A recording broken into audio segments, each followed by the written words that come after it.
Notepad. Let's say that every other vertex here is just let's say that every other vertex here is just directed or undirected. We don't really care.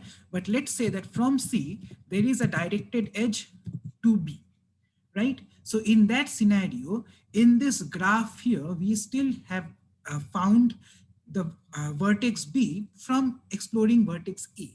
However, there is now a vertex that is not part of this BFS tree, but that sort of connects from C to B, right? That sort of connects from C to B. And what is this? That is C is the parent, B is the child. So that is an edge that is not part of our BFS tree. However, that is a part of our graph itself. So what kind of edge would this be? Would this be a forward or a back edge or a cross edge?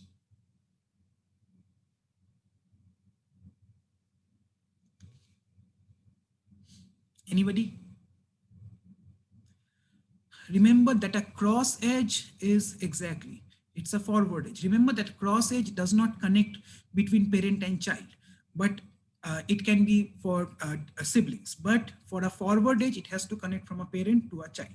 And in this scenario, in this graph, at least C, if C has a directed edge towards B, then that is a forward edge towards B that is not part of the graph. So does everyone agree that this particular edge that is not part of our BFS tree is a forward edge?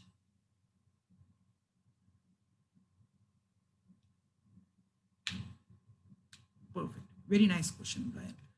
Thank you. Okay.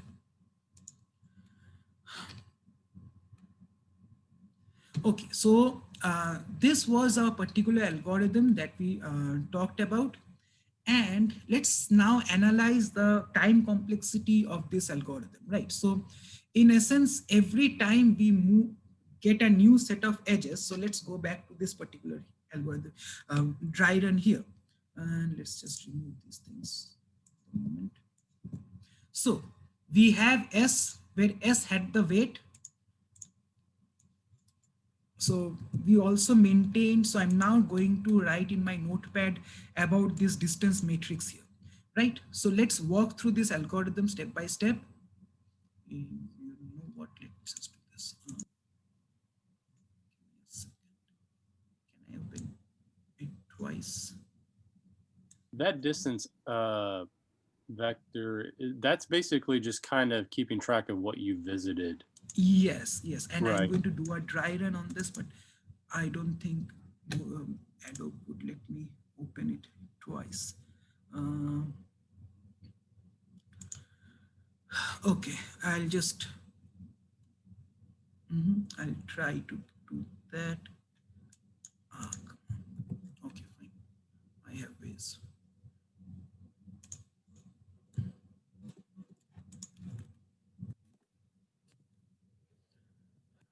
Using Paint. Okay.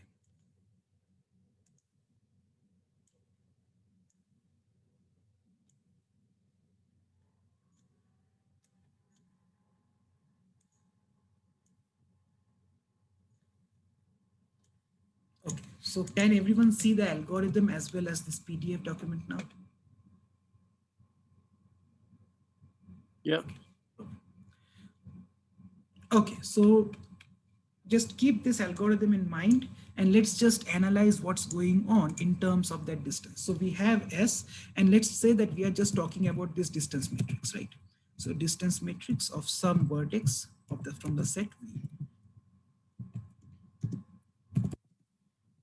So we have S, we have A, we have B, we have C, we have D, and we have E, right? Now, initially, all of these distances are going to be infinity, right? Except for S, where we're starting from 0. Everything else is just infinity. So I'll just copy over that. Right. So now we eject the first uh, vertex from the Q. It's a In the beginning, it is just going to be S. So we have S equals to 0 here. And then we find out all the vertices that are connected to S. So we have A, C, D, and E. So we insert those new vertices inside our queue. And essentially, once we have inserted those to our variable, our data structure Q, we essentially say that distance of these new vertices are going to be the distance to from my parent plus 1. So A, C, D, and E become 1, right? So distances for this A, C, D, and E are updated to 1 in this internal loop for all edges connecting from S. Now, we have inserted all of those A, C, D, and E. We ejected S. The next thing we need to eject is A. So we eject A and we evaluate A. So the next edge that we find from A is going to be B. We insert B inside your data structure Q. And then once we insert it, we update the value for the distance of B. So what is the distance of B? That is the distance of the parent plus 1. So parent distance is A, that is 1 plus 1. So B gets a distance of 2. And this particular distance matrix stays the same throughout. But essentially, as we find more and more vertices, we just keep track of the distance that we have detected so far for every vertex. Does this make sense as to how this algorithm works with the distance matrix now? So if I ask you to write a program for this, will you be able to write this? Nice. Let's see. Okay. So now let's talk about the time complexity of this particular algorithm. Again, we see that we are only looking at edges, one edge every time. We are not going to check an edge again once it is already evaluated. Secondly, every vertex is used or seen exactly twice. Once when we insert it to the queue, and once when we are done with that vertex, we eject it from that queue. So again, any clues as to what this time complexity might be? Is this time complexity going to be similar to some other algorithm that we have seen so far? So if we have V vertices and E edges, what might be the time complexity of this algorithm if we are only looking at an edge once and every vertex once, V plus E? Exactly. So the time complexity for VFS is also V plus E. Now, that sort of sounds similar to DFS, yes, but can anybody see any similarities between this? So do you guys think that this algorithm is similar to DFS in some way? I mean, it does look similar, but can you tell me what is the most basic difference between this algorithm and DFS? Why are we able to find all nodes connected as our neighbor nodes first? And instead, when we talked about DFS, we actually explored all of the children, exactly, all of the children first, and then we came back. So that is, Vamsi, you are exactly correct. We basically are using a queue for our BFS structure. So when we use a queue, basically, since it's a first in, first out algorithm, data structure, all of the adjacent nodes are evaluated first before we move on to their children.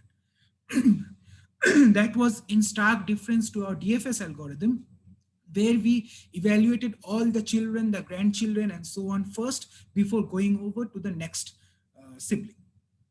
So a DFS uses a stack architecture, whereas a BFS uses the queue architecture.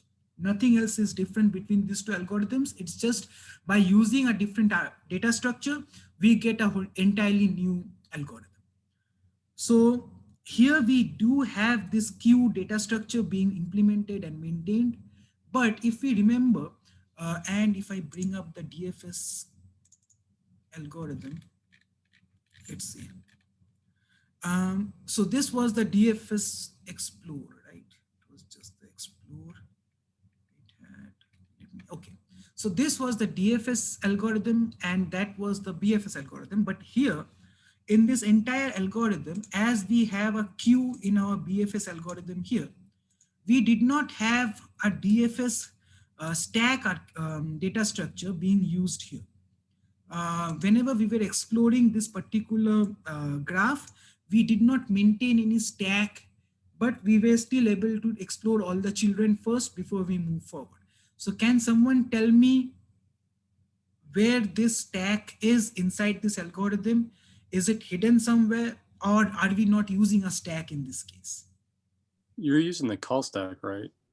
We are using the call stack. Exactly. That is part of the recursion thing that we are doing when we are calling explore on its own.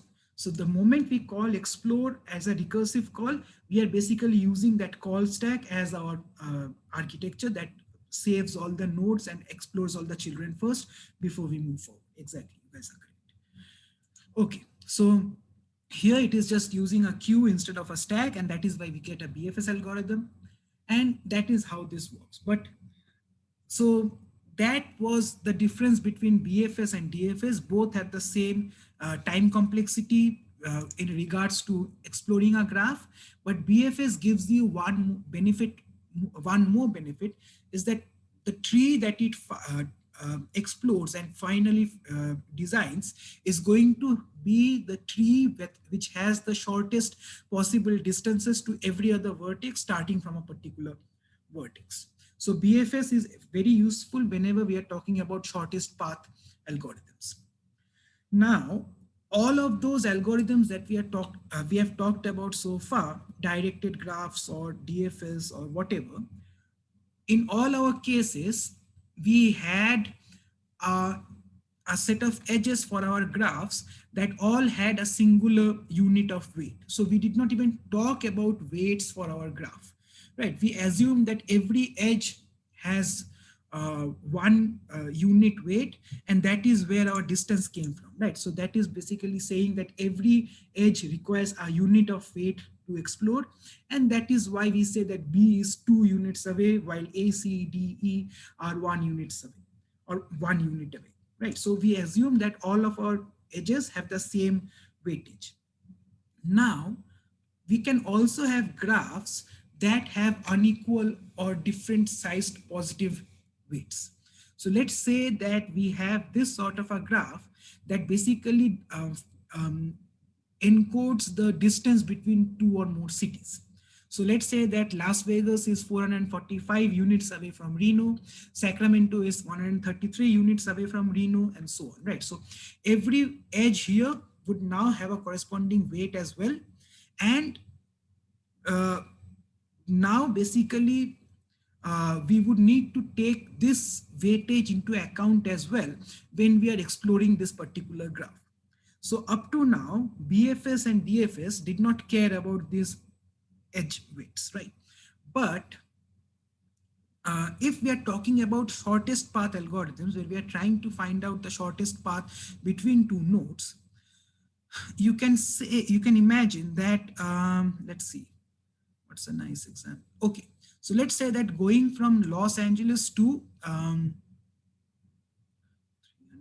and that's 400. That's a bad example. Give me 1 second. Wait, is it? So 290, 300, and close. Okay, so let's say that we want to get to San Francisco from Los Angeles, right? If we applied BFS algorithm where we assumed all edges are the same weight, then we would be getting this particular path from Los Angeles